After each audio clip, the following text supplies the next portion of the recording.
रियासत में कोरोना से सेहतयाब होने वाले लोगों की रफ्तार तेज हुई। गुज़श्ता 24 घंटों में 411 मुतासरीन सेहतयाब हुए। पटना एम्स में कोविड-19 की वैक्सीन का इंसानी तजुर्बा शुरू।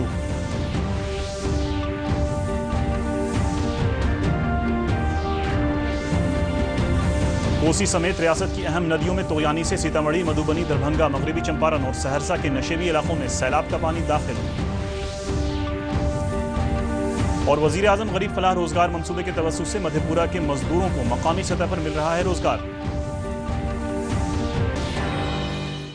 आदाब नाजरीन, मैं हूं आपके साथ सलमान गनी और अब खबरें तफसील से। रियासत में गुज़श्ता 24 घंटों के दौरान कोरोना के 1116 नए मामले दर्ज किए गए हैं। इसके साथ ही सरगर्म कोरोना मामलों की तादाद भी बढ़कर 4922 हो गई है। महकमा सेहत के सेक्रेटरी लोकेश कुमार ने वीडियो कॉन्फ्रेंसिंग के तवस्सुस से बताया कि कोरोना से ठीक होने वालों की तादाद बढ़कर 12,364 हो गई है।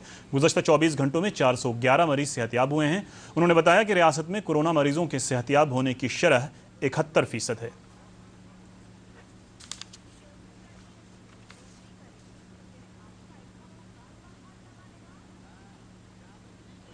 पिछले 24 घंटे में 411 कोविड-19 से संक्रमित व्यक्ति ठीक हुए हैं और अब तक कुल ठीक हुए व्यक्तियों की संख्या 12,364 हो गई है।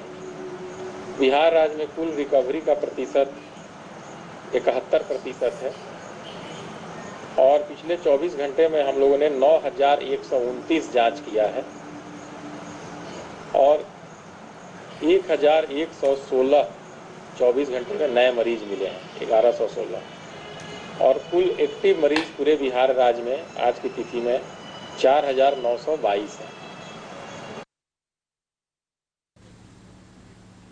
मुल्क के 12 अस्पतालों में हिंदुस्तान में बने कोरोना वैक्सीन का इंसानी तजुर्बा आज से शुरू हो गया है।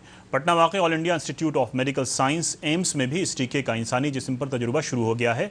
एम्स के medical superintendent doctor CM Singh ने बताया कि टीके का तजुर्बा 18 से 55 साल के सेहतमंद मर्द और ख़वातीन पर किया जा रहा है।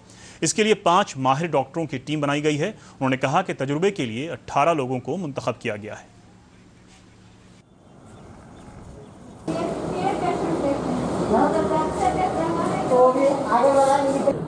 वैक्सीन जो भारत बायोटेक लिमिटेड कंपनी ने बनाया हुआ है, आज हम लोग फर्स्ट फेज ट्रायल शुरू करने जा रहे हैं, जिसमें आज हमने 18 लोगों को इनरोल किया है और उनका ब्लड की जांच होगी, यूरिन सैंपल की जांच होगी, फिजिकल एग्जामिनेशन होगा। इनमें से जो फिट पाए जाएंगे उनको फिर हम लोग वैक्सीन देंगे। इसके साथ ही जनाब सिंह ने बताया कि बिहार हुकूमत के ऐलान के बाद फिलहाल पटना एम्स को कोविड स्पेशल अस्पताल बनाया गया है, जिसमें सिर्फ कोविड-19 के मरीजों का ही इलाज होगा। उन्होंने बताया कि यहाँ तकरीबन 960 बेड हैं, जिसमें 300 बेडों को इमरजेंसी के लिए महफूज रखा गया है।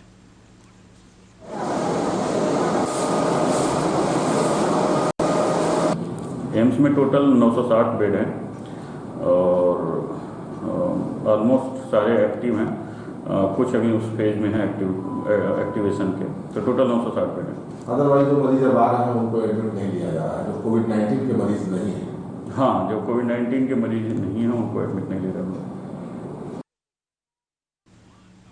साबिक मरकजी वजीर ममलिकत और पाटलिपुत्रा के MP रामकृपाल यादव ने रियासत के प्राइवेट अस्पतालों से अपील की है कि वो अपने यहाँ कोरोना मरीजों के लिए जगह रिजर्व करें। जनाब यादव ने दूरदर्शन के नामानिगारों से बातचीत करते हुए कहा कि रियासत में वायरस के फैलाव के पेश नज़र ये ज़रूरी हो गया है कि निजी अस्पताल भी 25 से 30% जगह कोरोना मरीजों के लिए महफूज रखें। बिहार में बढ़ रहा है, सरकार अपने स्तर पर पूरी तैयारी के साथ उसको रोकने का, सहूलियत देने का हर संभव प्रयास कर रही है, मगर बावजूद भी जिस तरह से दिल्ली और महाराष्ट्र, मुंबई में निजी हॉस्पिटलों में सरकार के अनुरोध पर 25 से 30% पेशेंट के लिए, कोरोना पेशेंट के लिए वहाँ सीट आरक्षित कर दिया गया है। मैं चाहूँगा मानवता के आधार पर सभी निजी हॉस्पिटल के मालिकों से कि आप उसी तरह से कोरोना के लिए 30% रिजर्व पटना और बिहार में करें। हम आपको बता दें कि इलाकाई खबरों का ये बुलेटिन आप हमारे YouTube channel Bihar DD news पर भी देख और सुन सकते हैं। इसके अलावा हमारे सोशल मीडिया प्लेटफॉर्म पर भी ताज़ा खबरें और जानकारियाँ दस्तयाब हैं। रुचि की खबरें देख व सुन सकते हैं और अपनी राय भी व्यक्त कर सकते हैं। हमारे YouTube चैनल को देखने के लिए YouTube ब्राउज़र में टाइप करें बिहार DD न्यूज़। हमारा ट्विटर हैंडल है @DD न्यूज़ बिहार। हमारा फेसबुक पेज है facebook.com/DD न्यूज़ बिहार। तो ताज़ा तरीन खबरों के लिए देखते रहें DD बिहार। रियासत में कोरोना वायरस में फैलाव के सबब इसकी रोकथाम के लिए मुख्तलिफ जिलों में लॉकडाउन नाफिज किया जा रहा है। इसी सिलसिले में सीतामढ़ी जिले में आज 20 जुलाई तक के लिए लॉकडाउन का ऐलान कर दिया गया। वहीं नवादा, बक्सर और सुपौल के साथ दीगर अजला में अलग अलग तारीखों में लॉकडाउन की मुद्दत में तौसी की गई है। इसके साथ ही अब रियासत के 20 अजला में मुकम्मल पाबंदी नाफिज है। लखीसराय जिले में 19 जुलाई तक लॉकडाउन रहेगा। वहीं नवादा और सुपौल में 15 जुलाई तक इसे बढ़ाया गया है। अब रियासत के 20 जिलों में मुकम्मल पाबंदी है। सीतामढ़ी में 20 जुलाई और लखीसराय में 19 जुलाई तक लॉकडाउन नाफिज रहेगा। नवादा और सुपौल में इसे 15 जुलाई तक बढ़ाया गया है। बक्सर में 17 जुलाई तक मुकम्मल पाबंदी रहेगी। जिला इंतजामिया ने लॉकडाउन के ज़ाब्तों पर सख्ती से अमल के लिए जगह जगह चेक पोस्ट बनाया है। लॉकडाउन के दौरान सभी निजी और तजारती अदारे बंद रहेंगे। मजहबी मकामात और तकरीबात के इनेकाद पर भी पाबंदी रहेगी। इस दौरान लाजमी खिदमात जारी रहेंगी। ऑनलाइन खरीदारी की जा सकती है। पब्लिक ट्रांसपोर्ट खिदमात भी जारी रहेंगी, लेकिन प्राइवेट गाड़ियां लाजमी खिदमात के लिए ही इस्तेमाल की जा सकेंगी। नेपाल के नशेबी इलाकों और रियासत के मुख्तलिफ हिस्सों में हो रही लगातार बारिश से अहम नदियों की आबी सतह में तेज़ी से इजाफा हो रहा है। कोसी, गंडक, बागमती, कमला बालान, महानंदा और अधवारा ग्रुप की नदियों में तोयानी से सीतामढ़ी, मधुबनी, दरभंगा, मगरबी चंपारण और सहरसा के नशेबी इलाकों में सैलाब का पानी दाखिल हो गया है। मधुबनी के लुदनिया में कौमी शाहराह नंबर 104 पर लक्ष्मनिया और झलवन गाँव के दरमियान कटिया नदी पर बना डाइवर्जन टूट गया है। इसी जिले के झंझारपुर में दरभंगा पूर्णिया कौमी शाहराह 57 पर सैलाब मुतासरा लोगों के पनाह लेने के सबब आमदोरफ्त ठप हो गई है। वहीं सीतामढ़ी से सरसंड के दरमियान NH पर सैलाब का पानी आ गया है। सुपौल के 6 ब्लॉकों के 100 से ज़्यादा गाँव में पानी फैल गया है। मशरक़ी चंपारण जिले में गंडक, लाल बकिया नदी खतरे के निशान से ऊपर बह रही है। रियासती हुकूमत ने मुतल्लिक़ा ज़िला मजिस्ट्रेटों और महकमे आबी वसाइल के इंजीनियरों को सभी पुश्तों की हिफाजत के लिए ज़रूरी हिदायत दी हैं। साथ ही NDRF और SDRF को किसी भी हंगामी हाल से निपटने के लिए अलर्ट पर रहने को कहा गया है। वहीं पटना में गंगा नदी की आबी सतह में इजाफा दर्ज किया गया है। पटना के गांधी घाट पर आबी सतह खतरे के निशान से 1.5 मीटर नीचे है।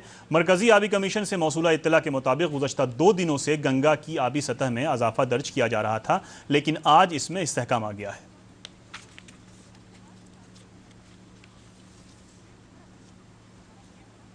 वज़ीर-ए-आज़म गरीब फलाह रोज़गार मंसूबे के साथ ही मरकज़ी हुकूमत के दीगर अवामी फलाही मंसूबों के तहत मधेपुरा ज़िले में मकामी सतह पर रोज़गार वज़ा होने से मज़दूरों को काफ़ी राहत मिली है। पेश एक रिपोर्ट। कोरोना महामारी के कारण देश भर में हुए लॉकडाउन से कामगारों के सामने रोजी रोटी की समस्या उत्पन्न हो गई थी। विभिन्न राज्यों में काम कर रहे श्रमिक लॉकडाउन के दौरान बिहार में अपने घरों को लौट गए। ऐसे में प्रवासी श्रमिकों के साथ साथ स्थानीय श्रमिकों के सामने रोजगार का संकट खड़ा हो गया। इस बीच केंद्र सरकार ने इन समस्याओं को देखते हुए बड़े पैमाने पर स्थानीय स्तर पर विभिन्न योजनाओं के तहत रोजगार सृजन कर कामगारों को राहत दी। मधेपुरा जिले से गुजरने वाली नेशनल हाईवे 106 और 107 पर निर्माण कार्य शुरू होने से 300 से ज्यादा स्थानीय लोगों को रोजगार मिला है। कोरोना महामारी के बीच केंद्र सरकार की इस पहल से श्रमिक काफी खुश हैं। मेरा नाम मेहदी हसन है। हम एनएच में काम कर रहे हैं, तो खाता में पैसा जाता है, इससे हम बहुत खुश हैं। हम एनएच में काम कर रहा हूँ और यहाँ पर 400 बंदा कम से कम काम करता है और हम लोग को खाते में पैसा जाता है और हम लोग बहुत खुश हैं।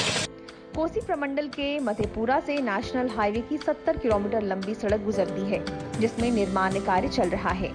सड़क निर्माण कार्य में शामिल श्रमिकों ने बताया कि अपने क्षेत्र के आसपास काम मिलने से उन्हें काफी सहूलियत मिली है। उन्होंने बताया कि महीने के अंत में डीबीटी के माध्यम से उनके खाते में पैसा आ जाता है। कौन सी का काम हो रहा है? नेशनल हाईवे का? जी नेशनल हाईवे। अच्छा, तो आप लोग यहाँ काम करते हैं? जी काम करते हैं। तो आप लोग को पेमेंट कैसे मिलता है? महीने के हिसाब मिलता है, 400 रुपया के हिसाब से मिलता है। Per day? हाँ, पर डे 400 रुपया। करीब कितने लोगों को रोजगार मिला हुआ यहाँ पर? यहाँ से करीब 55-60 आदमी हैं। 107 છે। एकर कते चौड़ाई है करीब? 160 फीट। 160 फीट છે। ई रोड निर्माणाधीन है भी जी, इससे बहुत रोजगार मिलते, बहुत लोग के जे से काम रोजगार हेतै, रोड से बहुत दूर तक जुड़ल रहते।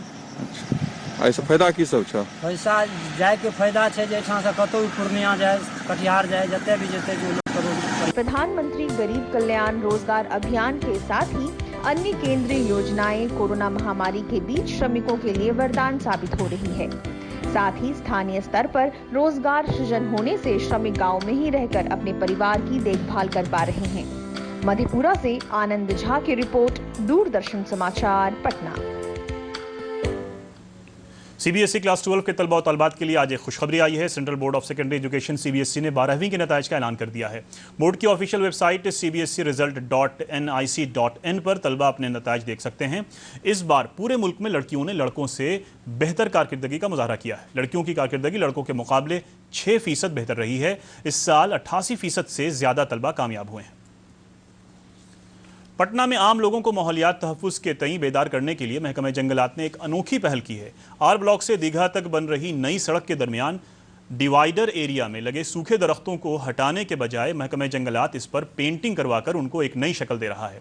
सूखे दरख्तों को पेंटिंग से नई शक्ल दे रहे आर्टिस्टों ने बताया कि माहौलियात की थीम को ध्यान में रखकर ही पेंटिंग की जा रही है, जिससे लोगों में बेदारी पैदा हो।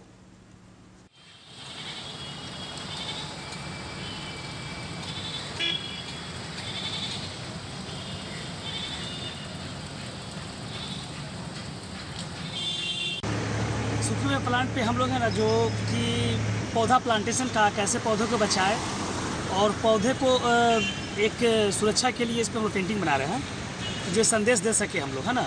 ये डीएफओ मैडम रुचि सिंह के द्वारा हम लोग कर रहे हैं पेंटिंग, जो अब उनके माइंड से वो जैसे बता रहे हैं उसी तरीके से हम लोग पेंटिंग कर रहे हैं। कौमी देही गुजारा मिशन जीविका ने कोरोना मुद्दत में न सिर्फ खुद इन्हिसारी की मिसाल पेश की है, बल्कि इस बहरान में गरीब और बेसहारा लोगों की मदद भी की है। मास्क बनाने से लेकर गरीबों के दरमियान मुफ्त अनाज तकसीम या फिर अस्पतालों में रसोई का नज़म, जीविका ने हर काम में अहम किरदार अदा किया है। पायलट प्रोजेक्ट की शक्ल में चलाई जा रही दीदी की रसोई पर देखिए ये रिपोर्ट। ये है दीदी की रसोई और ये है जीविका दीदी। ये रसोई कोरोना के इस दौर में बिहार के अस्पतालों के स्टाफ, मरीजों और उनके परिजनों को सस्ती दर पर भोजन उपलब्ध करा रही है। इसमें काम करने वाली ये दीदियां थोड़े से प्रशिक्षण के बाद अपने हुनर से लोगों का दिल जीत रही हैं। अच्छा मिल रहा है, दीदी के तरफ से रसोई बहुत अच्छा मिल रहा है।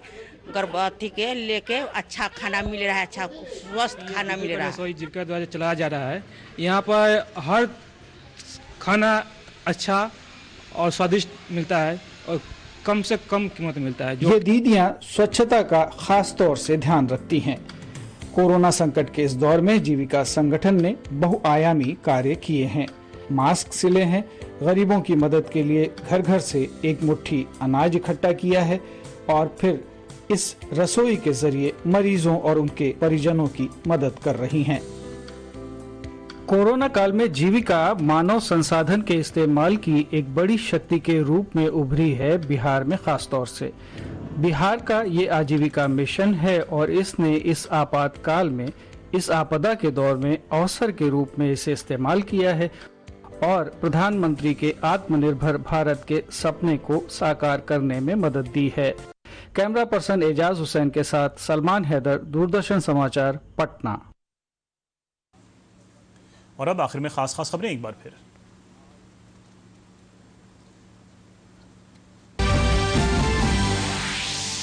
रियासत में कोरोना से सेहतयाब होने वाले लोगों की रफ्तार तेज हुई। गुज़श्ता 24 घंटों में 411 मुतासरीन सेहतयाब हुए।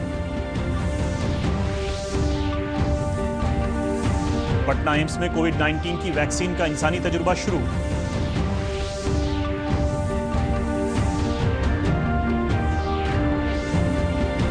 कोसी समेत रियासत की अहम नदियों में तुगयानी से सीतामढ़ी, मधुबनी, दरभंगा, मगरबी चंपारण और सहरसा के नशेबी इलाकों में सैलाब का पानी दाखिल। और वजीर आजम गरीब फलाह रोजगार मंसूबे के तवस्सुस से मधेपुरा के मजदूरों को मकामी सतह पर मिल रहा है रोजगार।